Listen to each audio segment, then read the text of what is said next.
Je pense que c'est surtout une opération politicienne. Voilà, c'est une façon de parler à la droite. Et effectivement, c'est assez parlant parce que, enfin voilà, moi je ne vois pas de différence en fait entre Nicolas Sarkozy et Emmanuel Macron. Pour moi, vraiment, c'est exactement la même politique. Vous voyez, j'ai en tête le bouclier fiscal de Nicolas Sarkozy qui ressemble furieusement à la suppression de l'impôt sur la fortune. Voilà, c'est une politique anti-ouvrière les deux. Ils se sont donné le relais en réalité. Bon, alors il y a eu l'intermédiaire d'Hollande, mais qui a lui aussi passé le témoin quelque part. Donc pour moi, il y a une continuité et cette image le montre. Frédéric Lefebvre, Sibeth Ndiaye est donc nommée secrétaire d'État auprès du Premier ministre, porte-parole du gouvernement. C'est la surprise de la soirée. Peut-être une première réaction ? Moi, je dois avouer que je n'ai pas beaucoup de commentaires à faire sur ce type de jeu, hein, les chaises musicales, ça m'intéresse pas spécialement. Est-ce que cela va changer la politique du gouvernement ? Je ne le crois pas. Voilà, donc franchement, moi je vois ça de très très loin. Alors en plus, on nous explique que c'est une communicante, etc. Moi, je ne crois pas que la politique soit de la communication. La politique sont les décisions qui sont prises. Et aujourd'hui, ce qu'on voit, c'est que les décisions qui sont prises par ce gouvernement, elles profitent d'abord et avant tout à une minorité très prospère, très privilégiée de la société, et c'est les classes populaires qui les subissent. Donc voilà, moi, ce que je pense de cette politique, c'est ça l'essentiel. Je pense que nous sommes d'accord sur pas grand-chose, mais je suis d'accord avec ce qu'elle a dit. Quand elle a dit qu'elle n'avait pas beaucoup de commentaires à faire, que ce qui était important, c'était la politique qui était conduite, j'adhère complètement à ce que vous venez de dire. C'est effectivement le cas, et je pense que là, on a des personnalités qui vont maintenir le cap et qui vont approfondir le travail dans la continuité. Donc, on a augmenté le temps de travail pour qu'on travaille jusqu'à 64, 65, 66 ans. Qui vont désindexer, je ne sais pas quoi, le RSA aussi. Là, on ne va pas être d'accord sur l'intérêt de cette politique. Je vous ai juste une référence aux commentaires qui peut être fait. Nathalie. Oui, non, mais moi je voulais juste souligner que, bon, c'est vrai que moi la psychologie politique des présidents m'intéresse pas tellement, voilà. Mais ce qui est frappant, c'est effectivement le vide quand même qui se fait autour de lui. Ça, c'est assez frappant, avec quand même des ministres de premier plan qui ont lâché. Bon, c'est, je crois, l'usure effectivement du pouvoir qui est de plus en plus rapide. On ne peut que le constater. La droite s'est usée au pouvoir, la gauche la remplace, s'use en 5 ans très vite. On se demande même si Hollande finit le quinquennat. Et là, on arrive sur un tout nouveau, tout neuf président, tout jeune, nous expliquant que lui allait faire les choses de façon complètement différente, rénover, réinventer même la politique, etc. Et en réalité, il s'use en 1 an et demi. Il s'use parce que justement, sa politique, eh bien, elle est tellement anti-ouvrière, elle fait tellement, elle en rajoute dans la souffrance, effectivement, du monde du travail, des ouvriers, des chômeurs, que effectivement, ça craque. Et qu'au bout du compte, il faut qu'il se relance quasiment dans une deuxième campagne électorale au bout de 2 ans. Parce que cette histoire de grand débat, c'est ça.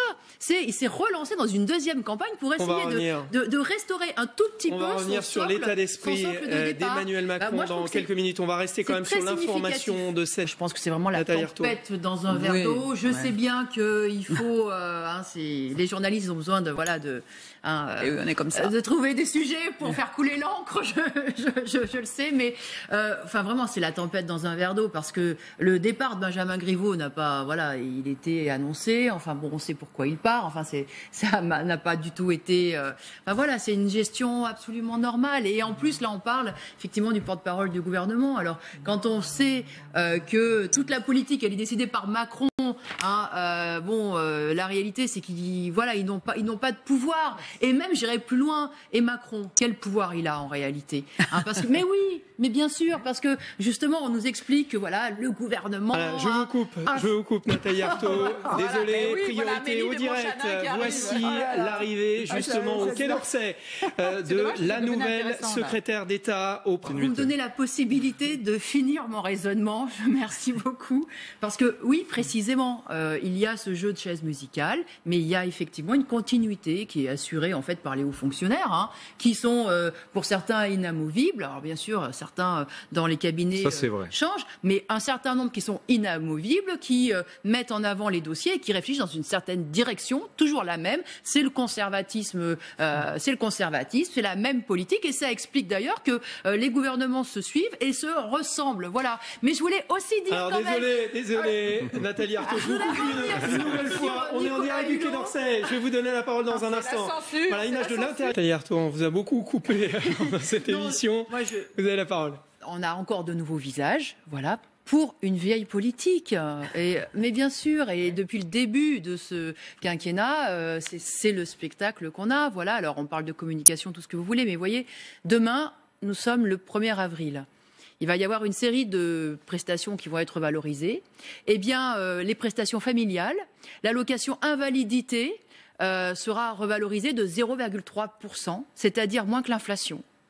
On a appris que Carrefour, qui a quand même encaissé 2 milliards de CICE sur les 5 dernières années, allait encore supprimer 2000 emplois en 2019, 2000 en 2020. C'est-à-dire que c'est toujours la vieille politique qui continue, avec un gouvernement qui laisse faire, effectivement, quand les travailleurs se retrouvent licenciés, mis au chômage, ou alors confrontés à des salaires qui sont écrasés. Et voilà, donc, si vous voulez, on peut discuter pendant des heures et des heures de qui est qui. Et ils sont très compétents, paraît-il, très très compétents, d'accord, mais pas compétents pour faire reculer le chômage, pas compétents pour trouver une idée, pour en avoir ne serait-ce que l'idée que oui, le SMIC, on pourrait l'augmenter. Parce que quand on voit aujourd'hui les dividendes qui sont versés, quand on voit les actionnaires qui s'en mettent plein les poches, à entendre tout le temps dire qu'on ne peut pas augmenter les salaires dans les entreprises, eh bien moi, je pense pas que ce soit...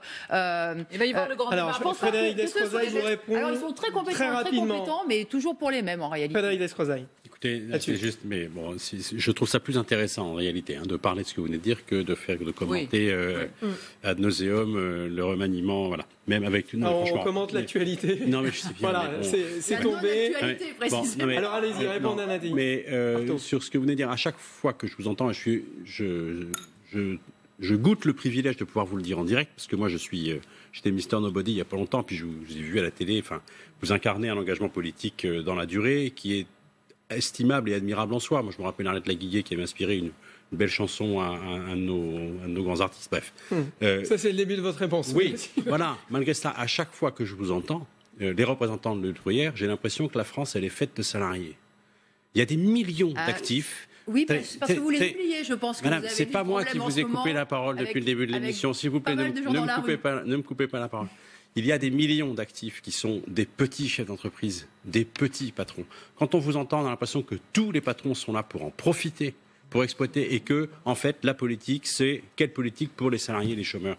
Ben non. D'abord, il y a eu beaucoup trop longtemps, justement, une politique qui a privilégié les postes qu'on avait au détriment de ceux qui ne pouvaient pas y accéder. Nous, ce que nous mettons, c'est de la mobilité, c'est que ça soit moins grave de perdre son emploi, soit plus facile de changer de métier et de secteur. C'est ça que nous faisons, c'est que nous ouvrons le champ des possibles. Donc, on ne va pas être d'accord, mais je voudrais juste vous rappeler qu'il y a des millions de gens qui ne gagnent pas beaucoup d'argent, qui prennent un risque pénal, qui prennent toutes les responsabilités, tous les risques pour conduire leurs rêves, de créer leur boîte, de vendre des prestations ou des produits. Entreprises qui sont en difficulté, vous exonérez de toute responsabilité les grands groupes industriels et financiers de ce pays, qui font la pluie et le beau temps sur l'économie, qui y compris vident les caisses de l'État, qui continuent de supprimer des emplois. Toujours, vous vous cachez toujours derrière les petits qui peuvent avoir des difficultés, oui, parce qu'y compris les banques se comportent, les étranglent comme bien des salariés, mais vous utilisez ces petites entreprises pour justement ne Écoutez, vous avez parlé de Carrefour. Et c'est ça le vrai problème. Vous avez parlé de Carrefour. Quant aux salariés, et vous savez, aux salariés et aux chômeurs, qui composent la plus grande partie de la population. La plus grande partie, mais les autres actifs, on n'en parle jamais. Vous n'avez pas de politique pour eux. Enfin, si, vous avez une politique contre eux, plus exactement. Je viens de vous en dire un mot, puis je ne peux pas vous laisser dire qu'on ne fait rien pour les minima sociaux, minimum vieillesse, vous voyez, allocation adulte handicapé, prime d'activité, c'est historique. Le pouvoir d'achat n'est même pas sauvegardé. Madame, si, juste... Merci à vous 5 d'avoir participé.